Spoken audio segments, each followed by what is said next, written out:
அதாவது ஒரு சில பேர் நான் காலை உணவு எடுத்துக்கொண்டேன், ஆனா மதியம் எனக்கு டைஜஷனே ஆகல. நான் நைட்டு சாப்பிட்டது காலையில வரைக்கும் எனக்கு வந்து டைஜஷனே ஆகல.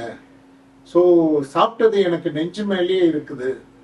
ஸோ சாப்பிட்டது எனக்கு வாமிட் வர்ற மாதிரி இருக்கு, உமிழ்நீர் போல் வருகிறது. சாப்பிட்ட பிறகு எனக்கு ஒரு 3-4 ஹவர்ஸ் வயிறு ப்ளோட்டடாவே, வயிறு வீங்கிற மாதிரியே இருக்கு. சில பேர் வந்து சாப்பிட்ட பிறகு எனக்கு வந்து கீழ் ஆசன வாய் வழியாக கேஸ் நிறைய போகிறது வந்து. சில பேர் மெயினா சொல்றது வந்து பாத்தீங்கன்னா, நம்மளோட லாங்குவேஜ் பிரகாரம் எனக்கு புளிச்ச மாதிரி ஏப்பம் வருது அப்படின்னு சொன்னாவே எனக்கு புளிச்ச ஏப்பங்கள் வருகிறது. இது போன்றதான் ஜென்ரலா மக்கள் வந்து கம்ப்ளைண்ட் வந்து ஜீரண மண்டலத்துக்காக கொடுப்பார்கள். என்னதான் இது வந்து ஏன் இந்த மாதிரி நடக்கிறது அப்படின்னு பாத்தீங்கன்னா, சில வழிமுறைகள் மருத்துவ ரீதியாக கொடுக்கப்படுகிறது. என்ன வழிமுறைகள்? அப்படி என்னதான் வந்து நார்மலா வந்து ஒரு சராசரி மனிதன் நல்ல ஜீரணமா, நம்மளோட எதிர்பார்ப்புன்னா நல்லா சாப்பிடணும், சாப்பிட்றதுக்காக தானே எல்லாரும் உழைக்கிறோம். நல்லா சாப்பிடணும், நல்ல ஜீரணமாகணும். ஜீரணமாகி மறுநாள் காலையில் வந்து நல்லா வந்து மோஷன் போயிட்டாங்கன்னா வயிறு வந்து உங்களுக்கு கம்ஃபர்டபுளா இருக்கும்.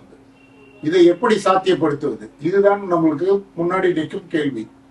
தினமும் சராசரி மனுஷன் வந்து குறைந்தபட்சம் 8 மணி நேரம் தூக்கம் இரவில் அவசியம்.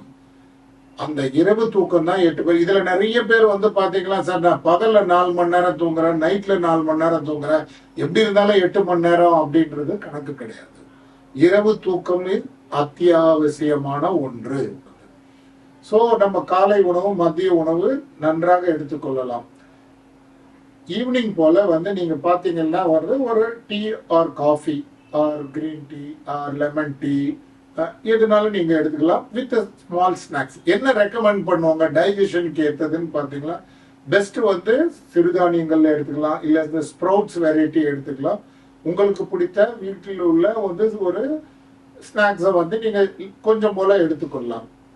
குடும்பமான அளவை நீங்கள் ஏதாவது உணவு அருந்த வேண்டும் என்றால் ஈவினிங் ஒரு 6 o'clock முடித்துக் கொள்வது நல்லது. டைஜஷன் நல்லா நடக்க வேண்டும் என்றால் காலை உணவு, மாலை உணவு, தேவைப்பட்டால் ஈவினிங் உணவாக கொஞ்சம் எடுத்துக்கொள்ளலாம். ஈவினிங் 6 o'clock மேல வந்து நீங்கள் உணவை உண்பதை தவிர்க்க வேண்டும். நிறைய பேர் சொல்லுவாங்க, என்ன சார் நான் வந்து ஈவினிங் 6 o'clock மேல சாப்பிட வேணாம்னு சொல்றீங்க, ஆனா வந்து டைஜஷன் வந்து இல்லைனாலும் எனக்கு நைட்ல தூக்கம் வர முடியாது. அது மாதிரி உண்டு தூங்குவது வந்து தவிர்க்க வேண்டும். ஈவினிங் வந்து ரெக்கமெண்டட் என்னன்னா, உங்களுக்கு எவ்வளவு பசிக்கிறதோ அவ்வளவு பழ வகைகளை நீங்கள் எடுத்துக்கணும். நைட்ல வந்து டைஜஷன் எப்பயுமே கம்மியா இருக்கும், அதுக்கு உண்டான சப்போர்ட் இருக்காது. நமக்கு செல்கள் எல்லாம் ரெஸ்ட் எடுக்கிற நேரம். இந்த டைம்ல வந்து நீங்க நிறைய டைஜஷன் ப்ராசஸ் எல்லாம் ஒழுங்கா வேலை செய்யாது. பாத்தீங்கன்னா சென்னையில வந்து நிறைய இடத்தில் வந்து நைட்டு 10 மணிக்கு மேலதான் நிறைய பிரியாணி கடைகள் இருக்கும். பாத்தீங்கன்னா வந்து ஒரு சின்ன சின்ன வண்டிகள் எல்லாம் நிறைய வந்து நைட்டு இரவு முழுவதும் பிரியாணி வந்து கொடுத்து கொண்டே இருப்பார்கள். இரவில் இது போன்ற பரோட்டாக்கள், ஃப்ரைட் ரைஸ், இந்த மாதிரி பிரியாணிகள் எல்லாம் வந்து அதீத கொழுப்பு நிறைந்தவை. இந்த நேரத்தில் இது போன்ற உணவுகளை எடுத்தால் இதில் உள்ள கெட்ட கொழுப்புகள் எல்லாம் வந்து ஸ்னோ பால், ஒரு பால் மாதிரி உற்பத்தி ஆகி நம்மளோட ரத்த குழாய்க்குள் சென்று விடும். நிறைய நேரம் மாரடைப்பிற்கு முக்கிய காரணமாக இதுதான் விளங்குகிறது.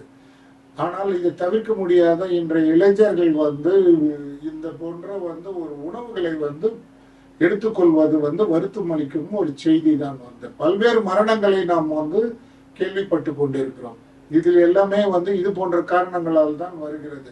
இரவு உணவை முற்றிலும் வந்து குறைப்பது நல்லது. பகுதி சில நேரங்கள் சில பேருக்கு வந்து பாத்தீங்கன்னா மவுத்து அண்ட் டங் எல்லாமே வந்து புண்ணு வந்துடும், சாப்பிட்றதுக்கே சிரமப்படுவார்கள், ஏப்பம் நிறைய வரும், புளிச்ச ஏப்பம். அது அந்த ஆசிட் கண்டென்ட் வந்து ப்ராப்பர் வேல டைஜஷன் ஆகி கீழ்நோக்கி சென்று விட்டால் உங்களுக்கு எந்த பிரச்சனை இல்லை. அதே வந்து உணவு செரிமானம் ஆகாமல் அந்த அமிலத்தோடு நம்மளோட உணவும் சேர்ந்த பொழுது நீங்க அந்த ஃபீல் பண்ற அந்த புளிச்ச மாதிரி ஏப்பம் என்று வந்து ரிஃப்ளெக்ட் ஆகி வர்றதுதான் மெயின் காரணம். உணவுகளில் வந்து சரியான கவனம் செலுத்த வேண்டும். 15 நாளைக்கு ஒரு முறை வந்து நீங்கள் விரதம் இருப்பது மருத்துவ ரீதியாக நிரூபிக்கப்பட்ட உண்மை, உங்களுக்கு நன்மை கொடுக்கும். வாரத்துக்கு 4 நாள் நான் வந்து விரதம் இருக்கிறேன் என்று காலை உணவை தவிர்த்தால் நிச்சயம் உங்களுக்கு வந்து ஜீரண பிரச்சனைகள் வரும். அதற்கு மேல் கண்டிப்பாக டயபெட்டிஸ் பிரச்சனை உங்கள் பின்னாடி வந்து நிற்கும்.